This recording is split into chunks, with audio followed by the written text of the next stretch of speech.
pone de pie rapidito y buscamos en Génesis capítulo 1, versículo 26.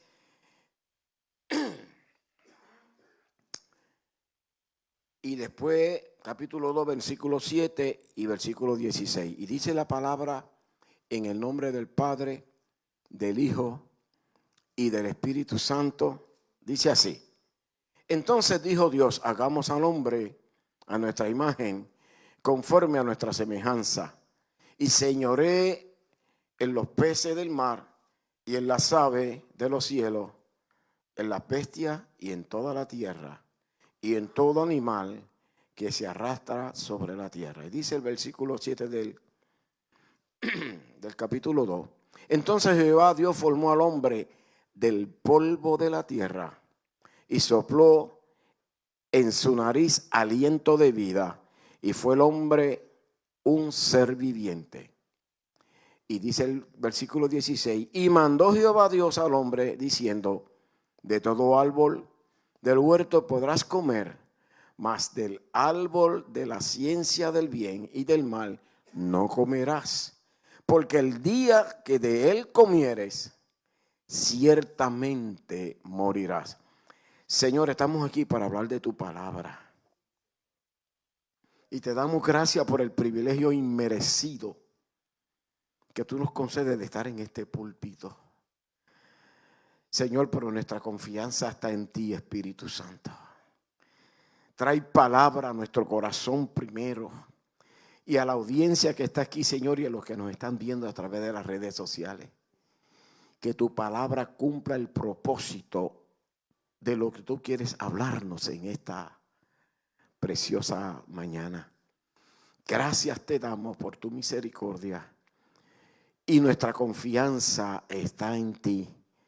Nosotros nos cuidaremos de darte toda la gloria y la honra que a ti te pertenece. Pueden sentarse los hermanos. Mi hermano Willy me asignó este tema para el día de hoy, que se llama agradecido de nuestro Padre. Gloria sea el nombre del Señor. Y esto es un tema bien amplio. Este es un tema, y qué bueno, el tema el Señor lo confirmó, porque ayer en el estudio, el profesor, doctor Ojer, hizo una pregunta: ¿de qué tú estás agradecido de Dios? Y yo le decía a mi esposa, ese es el tema, estar agradecido de Dios. Porque cuando hablamos agradecidos de nuestro Padre, el tema no sugiere que estemos hablando de nuestro Padre terrenal, aunque hay que estar agradecido de nuestro Padre terrenal. Aquí se refiere de nuestro Padre, y cuando se refiere de nuestro Padre tenemos que incluir el Dios Trino, la Trinidad.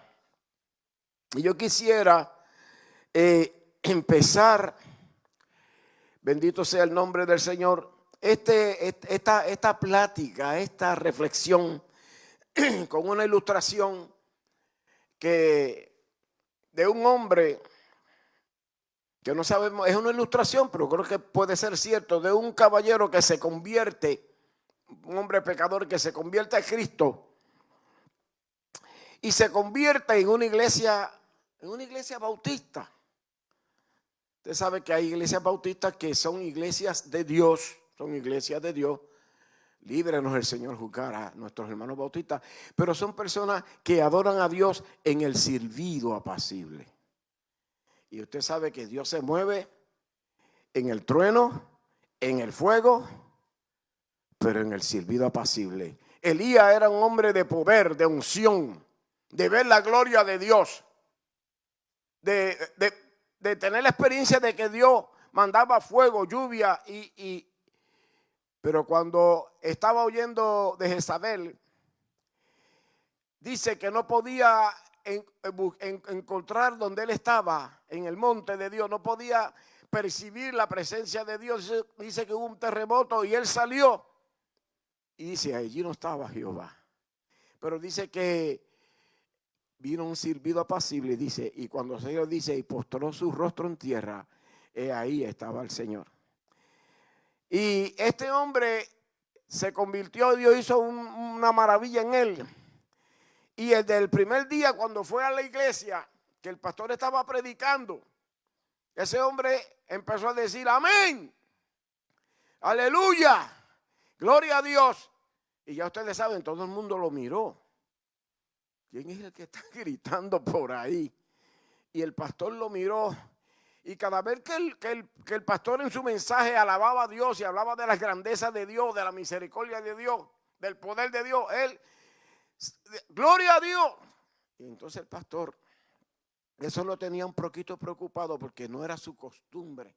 Así que en el próximo culto, cuando él llega, el pastor le dice, ven acá, hermanito. Y él era recién convertido, bien humilde. Y lo llevó a la oficina pastoral que estaba cerca del púlpito y le dio un libro. Tú vas a leer este libro mientras yo predico. Y él sencillamente y humildemente era su pastor y le dio un libro de ciencia. Pero dejó la puerta abierta de la oficina. Y el hombre estaba leyendo en el libro de ciencia. Y entonces leyó ese tópico que dice que el mar es tan y tan profundo que todavía el hombre con la tecnología de este momento no ha podido llegar al fondo del mar. No se sabe cuántas millas tiene por ahí para abajo. Porque no hay instrumento que llegue ahí abajo, porque cuando esté llegando a cierta profundidad hay una presión que destruye lo que se pone, lo que se echa ahí para el instrumento para medir. Y cuando este hombre lee eso, se le salió un aleluya. ¿Cuántos pueden adorar a Dios? Alabado sea el nombre del Señor. Y el pastor miró así. Dios mío, pero entonces, y le preguntó el pastor, ¿por qué tú estás adorando a Dios? Porque la Biblia dice que todos los pecados que yo tenía, el Señor los echó en lo profundo de la mar. ¿Cuántos pueden adorar a Dios? El asunto es que ya el pastor no podía bregar con la situación y mandó los diáconos a la casa que hablaran con el hombre. Fueron los diáconos a la casa a hablar por el hombre y le dicen, venimos aquí de parte del pastor, qué bueno, Dios le bendiga. Él tenía una finca preciosa, estaba arando, era un agricultor. Le dice, venimos a hablar contigo porque tú sabes, sabemos que tú estás contento, que tú estás en el primer amor, pero no queremos que tú alabes a Dios en esa forma tan estridente. Mira a ver si tú puedes entrar en la dinámica de nosotros. Y el hombre se le quedó mirando al presidente de los diáconos y le dice, ustedes saben una cosa, es que cuando yo me acuerdo que yo era un homeless en Nueva York y me arrastraba por las calles de Nueva York y era despreciado, pasé hambre, pasé necesidad, perdí mi esposa, perdí mis hijos. Y en esa condición alguien me habló de este evangelio poderoso. Y cuando yo veo de donde Dios me ha sacado, Dios restauró mi hogar, Dios restauró mi esposa, mis hijos, Dios me ha dado esta propiedad. Oh, gloria al nombre del Señor. Y le dice al de los diáconos, aguánteme aquí. Aleluya, los bueyes, porque tengo que sacarme un grito y decir, alabado sea el nombre del Señor. Estoy agradecido del Señor. Y a veces a nosotros se nos olvida de dónde Dios nos ha sacado. Y el tema es agradecido de nuestro Dios. Y yo quiero que este reloj ya está en contra mía, ya arrancó por ahí. Yo quiero en esta mañana hablar, agradecido es agradecer, dar gracias por algo que hemos recibido. Ese es el agradecido. Malagradecido, una persona que no agradece. Ahora, yo quiero llevar este mensaje a una perspectiva personal. ¿De qué yo estoy agradecido de mi Dios? ¿De qué yo estoy agradecido de mi Padre? Yo personalmente, alabado sea el nombre del Señor. Bueno, como decíamos el martes aquí, ayer, estoy agradecido de la vida, Dios me ha dado vida, alabado sea el nombre del Señor. Estoy agradecido de la salud, Dios me ha dado salud. El COVID me quería llevar en el 2021 o el 2020, me quería llevar. pero Dios me decidió darme vida. Estoy agradecido de todas las cosas que Dios me ha dado. Me ha dado casa, me ha dado automóvil, me ha dado alimento. Gloria al nombre del Señor. Estoy agradecido de la esposa que Dios me ha dado, la hermana Alba. Alabado el nombre del Señor. Después de haber perdido a mi esposa por el COVID, después de 2 años, Dios ha puesto esta mujer de Dios en mi camino. Estoy agradecido de tantas cosas que Dios ha hecho. A veces nosotros tenemos que detenernos y antes de empezar a pedir, empezar a darle gracias a Dios de las cosas que Dios nos ha dado. Estoy agradecido de la pregunta existencial que se hacen los seres humanos y los que estudian la conducta humana. ¿Quién soy? ¿De dónde vengo? ¿Y hacia dónde voy? Yo sé quién yo soy. Soy un hijo de Dios lavado por la sangre de Jesucristo. Soy coheredero con Cristo del reino celestial. Y yo sé que cuando la muerte llegare a mi vida o sonare la trompeta, mi vida va a entrar en la vida eterna. Que la muerte no me va a detener, sino que va a ser la puerta donde yo voy a entrar en la eternidad. Alabado sea el nombre del Señor. Y esa pregunta existencial que se hacen los científicos, los antropólogos, los estudiosos de la conducta humana, ¿de dónde salimos? Estoy agradecido porque la palabra me revela a mí de dónde yo vengo. Bendito sea el nombre del Señor. Y ustedes saben, los que han estudiado por ahí, que hay unas cuantas teorías, el hombre tratando de explicar. Está la teoría del Big Bang, que eso habla de que había una masa densa en el espacio y que chocó con otra y hubo una explosión y ahí se formó los cielos, la tierra, y una teoría de esa bien sofisticada. Está la teoría, algunos creen que posiblemente nosotros, nuestros ancestros originales son primates, otros hablan del mono, otros hablan de la evolución. Bueno, ellos tienen un sinnúmero de cosas para explicar, tratar de explicar el origen del ser humano. Lo interesante de esto es que estos son teorías. Y teoría es algo que no se ha podido comprobar. Pero yo estoy agradecido porque Dios me ha dado la palabra. Yo estoy agradecido porque Dios me ha revelado en su palabra que yo fui creado por la mano de Dios. Qué bueno, ¿verdad? Que yo puedo decir, Padre nuestro que estás en los cielos, santificado sea tu nombre. Si no, si yo creyera en el mono, tuviera que decir, Padre mono que estás en la jungla. Eso sería el Padre nuestro. Pero no, yo digo Padre nuestro que estás en los cielos porque la palabra dice que me creó. Yo soy criatura de Dios. Yo no soy un accidente del Big Bang. Y no solamente estoy agradecido de dónde vengo, de dónde soy, sino el amor que Dios ha tenido a mi vida, que mandó a Jesucristo a morir en la cruz del Calvario para que yo pudiera estar aquí predicando la palabra de Dios. Si se lo va a dar al Señor, dáselo fuerte.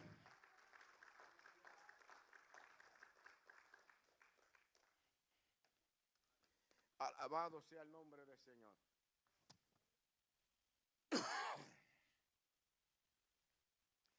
Pero una de las cosas de las que yo quisiera hablar un poquitito más es el agradecimiento a la salvación. Y el agradecimiento a unas cosas especiales que Dios le da al hombre. Lo más grande después de la salvación es el bautismo del Espíritu Santo. La presencia del Espíritu Santo. Y lo más valioso que el hombre puede tener después de todo eso es que a través de ese Espíritu Santo tenga la capacidad de ser fiel a ese Dios todopoderoso. Quiero hablar de la salvación porque nosotros leímos aquí que el hombre fue creado por el Dios Trino. Dice, hagamos al hombre a nuestra imagen y semejanza. Ese término en el hebreo original es el Elohim, el Dios Trino, el Dios Padre, Hijo y Espíritu Santo. Así que la creación del hombre es algo maravilloso. Dios creó todas las cosas, dice la Biblia, por el poder de su palabra.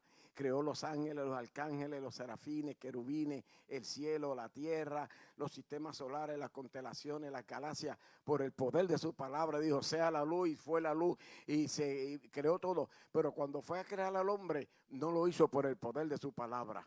Eso es maravilloso. Yo estoy agradecido. Yo soy la obra maestra de Dios.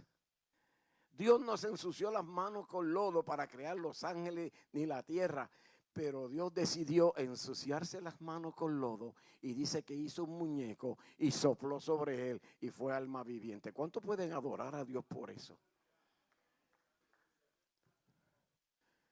Mi hermano, nosotros hemos tenido un privilegio aún mayor que los ángeles. Mire que hemos sido creados menores en ciertas cosas, pero tenemos un privilegio y es que los ángeles fueron creados por el poder de su palabra, pero nosotros fuimos creados por las manos maravillosas de ese arquitecto. Y es maravilloso, aleluya, porque hemos leído aquí que Dios crea al hombre y le da unas instrucciones al hombre. Le da unas instrucciones maravillosas y le da, lo primero que le da al hombre es un libre albedrío. Lo crea a su imagen y semejanza. Yo no voy a entrar en la imagen y semejanza porque aquí no vamos a amanecer. Pero para mí sencillamente imagen y semejanza no se refiere al cuerpo, sino al alma, al carácter. La semejanza que tenemos de Dios, que Dios es pensante, Dios tiene raciocinio, nosotros somos pensantes. Dios tiene sentimientos, nosotros tenemos sentimientos. Dios es moral, es íntegro, nosotros podemos ser íntegros. Hay un sinnúmero de cualidades que vienen de nuestra alma, de nuestro espíritu, que solamente vienen de Dios porque eso entró en el ADN, en el soplo de vida. Y es maravilloso que Dios le dice al hombre que para mantenerse en comunión con Él había que tener unas reglas. Y era que no podía comer del árbol del bien y del mal. Y le dijo las consecuencias: el día que comas de ese árbol, vas a morir. Y la Biblia nos narra que el hombre peca. Y cuando Adán y Eva pecan, se produce lo que se llama el pecado hereditario. Y nosotros hemos tenido las consecuencias de ese pecado hereditario.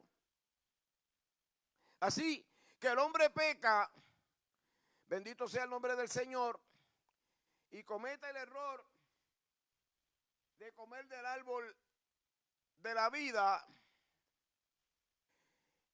Y hay un problema en el arcano de Dios, donde Dios está en la Trinidad, en el trono de Dios. Hay un problema. El hombre ha pecado y el pecado trae una consecuencia. Y cuando Dios habla es una ley irrevocable. La palabra de Dios no se puede enmendar. Usted sabe que las leyes de los pueblos pueden ser enmendadas por la legislatura, inclusive la constitución, por 2/3 partes del pueblo se pueden cambiar. Cuando Dios dice una cosa, ¿saben ustedes que Dios no tiene plan B? ¿Cuántos sabían eso? El plan B de los hombres. Cuando Dios hace las cosas, Dios las hace perfectas y son perfectas desde el principio. Dios no tiene que mirar para atrás y arreglar las cosas. Dios le dijo al hombre: cuando comas de ese árbol vas a morir. Y eso es irrevocable. Eso es lo que se llama la justicia de Dios. Así que hay un problema en el arcano de Dios, en el trono de Dios. El hombre está pecando, el hombre está destruido, está destituido de la gloria de Dios. Tiene una sentencia de muerte. En primera instancia, él no muere físicamente, pero espiritualmente muere porque se rompe la relación con Dios, pierde la relación con su Salvador. Y el término muerte en hebreo originalmente significa separación. Peca y quedó separado de la presencia de Dios. A mí me parece, estoy parafraseando, que Dios, cuando fue a crear al hombre, que se reunieron los tres a hablar, el Padre, el Hijo y el Espíritu Santo, allí se elaboró un plan. Lo vamos a crear, no lo vamos a hacer de 4 piernas, lo vamos a hacer de 2 piernas, le vamos a dar libre albedrío, le vamos a impartir espíritu viviente. Allí, mire, las cosas de Dios no salen así. Dios es un Dios perfecto y todo lo planifica. Todo lo tiene planificado, todo está Él tiene el control de todo. Dios no inventa, Dios no se saca nada de las manos. Dios sabe el presente, el pasado y el futuro. Y cuando Él sabe las cosas, Él sabe qué va a pasar con eso en el presente, en el pasado y el futuro. Así que crea al hombre y el hombre le es infiel. Yo me imagino que había una preocupación, estoy seguro que hay una preocupación en el reino de los cielos. ¿Qué vamos a hacer con el hombre? El salmista dice en uno de los salmos: oh Jehová, porque tú no abandonas la obra de tus manos. Dios, el hombre se separó de Dios. Dios no iba a decir, bueno, yo le dije que no comiera del árbol, eso es su problema ahora. No, Dios siempre ama al hombre, no importa que el hombre esté sumido en el pecado. Esa es la maravilla de Dios. Hay uno de los atributos que Dios tiene, que son uno de los atributos más dulces que tiene Dios, más poderoso, y es el amor que Él tiene, que nos ama antes de que nosotros le conozcamos, que nos ama por encima de nuestras debilidades, nuestra flaqueza, que nos ama no importando quiénes somos, nos ama porque somos criaturas de sus manos. ¿Cómo salvaremos al hombre sin que mi palabra torne atrás vacía? La paga del pecado es, si el hombre moría por sus pecados, moría en delito y pecado y se perdía. Por eso era que nadie podía morir ni por él ni por otra persona, porque moría en pecado y se perdía. Así que hay un problema aquí. Y yo me imagino que está el Padre, el Hijo y el Espíritu Santo discutiendo la problemática. Algo tenemos que hacer para rescatar al hombre. Algo tenemos que hacer para salvar al hombre sin que la palabra del Padre torne atrás vacía. Así que se necesitaba hacer un sacrificio que cumpliera con la justicia de Dios y a la misma vez salvar al hombre. Alguien tenía que morir para que se cumpliera la sentencia de que la paga del pecado es muerte. Pero esa persona que muere tenía que resucitar para que hubiera la garantía de que la salvación iba a ser eterna. El único que pudo haber hecho eso, el único que podía hacer eso, fue el Hijo. A mí me parece que en esa reunión sublime, el Hijo levantó la mano y le dijo: Padre, yo iré y moriré, voy a humanarme, me convertiré en un hombre, iré, me despojaré de mi gloria, iré y por amor a ti y por amor al hombre que hemos creado, yo voy a ir a la cruz del Calvario, voy a derramar mi sangre y yo voy a redimir al hombre. Y qué maravilloso, Jesús viene, dice Pablo, que dejó toda su gloria, aleluya, y vino a la tierra y se hizo hombre y caminó entre los hombres y sufrió, aleluya, la muerte de cruz, fue maltratado, fue escupido, fue abofeteado, fue muerto por la criatura que Él creó con sus manos.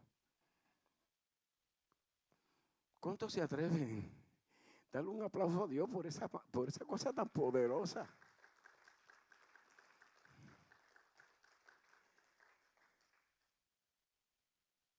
¿Quiénes somos nosotros para que el Hijo de Dios se haga hombre?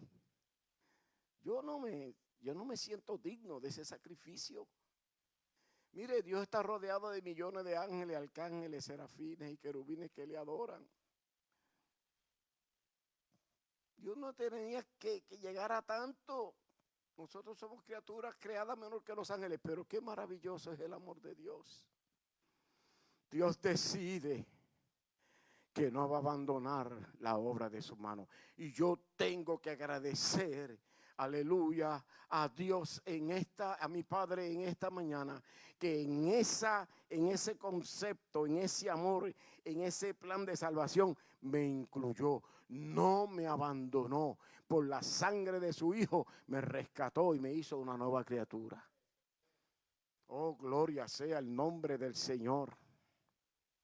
Pero la salvación no es tan sencilla, es algo interesante y ya casi voy a concluir. Es bien profunda, es algo a mí me apasiona discutir cómo es la salvación del hombre. Es interesante. Es una cosa que debiéramos de estudiar más a menudo. La salvación del hombre Para salvar al hombre tuvieron que haber 3 personas, el Padre, el Hijo y el Espíritu Santo. Qué tremendo. Jesús murió en la cruz del Calvario, pero murió porque el Padre lo envió. Y el Padre le dio el permiso para que lo hiciera, porque Jesús dice, yo no vine a hacer mi voluntad. Y le decía a la gente, ustedes están equivocados conmigo, yo estoy sujeto al Padre.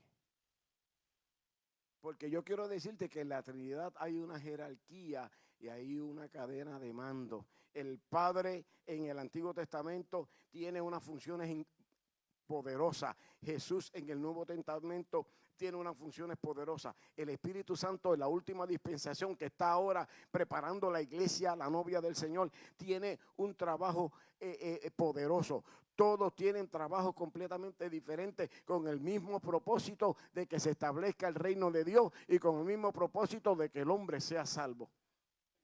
Así que Jesús levanta la mano y le dice, Padre, yo quiero ir. Y el Señor lo envía, el Padre lo envía. Jesús viene a la cruz del Calvario, muere, derrama su sangre, paga la deuda del hombre, cumple con la ley.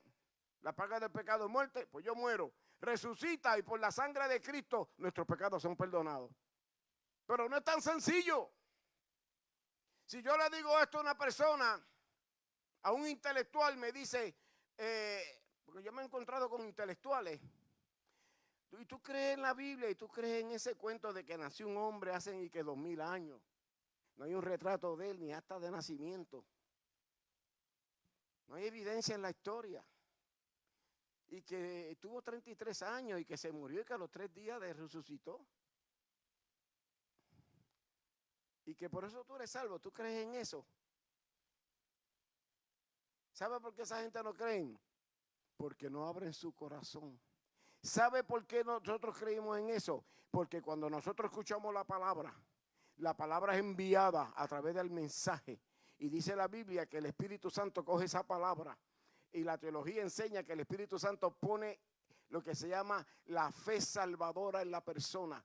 Y mientras yo voy hablando la palabra, si hay alguien que me está escuchando en la red y que no es cristiano, aleluya, y Dios lo va a salvar en este momento. En este momento el Espíritu Santo empieza a darle testimonio a su espíritu de que lo que yo estoy diciendo es cierto, y empieza a compungirlo y empieza a redarguirlo de pecado y lo convence de pecado, y llega el momento que cuando hacemos el llamado, esa persona viene porque el Espíritu Santo es el que pone la fe salvadora, es el que revela a Cristo en el corazón del hombre, es el que redarguye al hombre de pecado. Así que la salvación es algo poderoso. El Padre, el Hijo y el Espíritu Santo se involucran para que nosotros podamos ser salvos.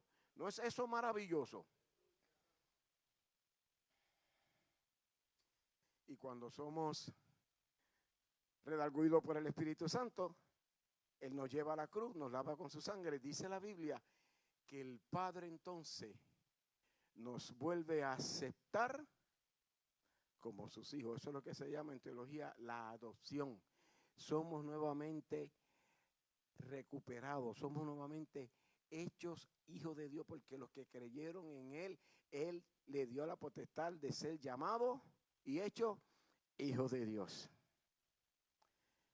Yo agradezco al Señor la salvación de mi alma. Sobre todas estas cosas, yo agradezco que este plan de salvación, aunque es complicado, me ha cubierto a mí, ha traído paz, seguridad en mi vida. Y aunque, para hacer un alto y concluir, aunque estamos en unos días bien difíciles, que es bueno saber que nosotros estamos esculpidos en la mano del Señor, como dice Isaías. Qué bueno saber que nosotros somos el pueblo de Dios. Qué bueno saber que somos los hijos de Dios. Qué bueno saber que el Dios que nos salvó, que nos rescató, que nos da vida, que sentimos su presencia en la iglesia, nos va a librar de la hora que viene. Por ahí hay mucha gente desesperado, por ahí hay mucha gente con angustia, por ahí hay mucha gente porque creen que esta guerra va a escalar a una guerra mundial y están temblando. Nosotros no podemos estar temblando. El Dios que elaboró un plan tan complicado y tan profundo y tan costoso que nadie puede comprar la salvación, no abandonará la obra de sus manos. En cierta ocasión, un joven de una compañía, el CEO, el dueño de la compañía, lo mandó a estudiar a una universidad cara. Le pagó los estudios, le pagó todo. Hizo un doctorado en economía y volvió a la compañía a trabajar. Y a pesar de que el joven tenía el doctorado en economía, cometió unos errores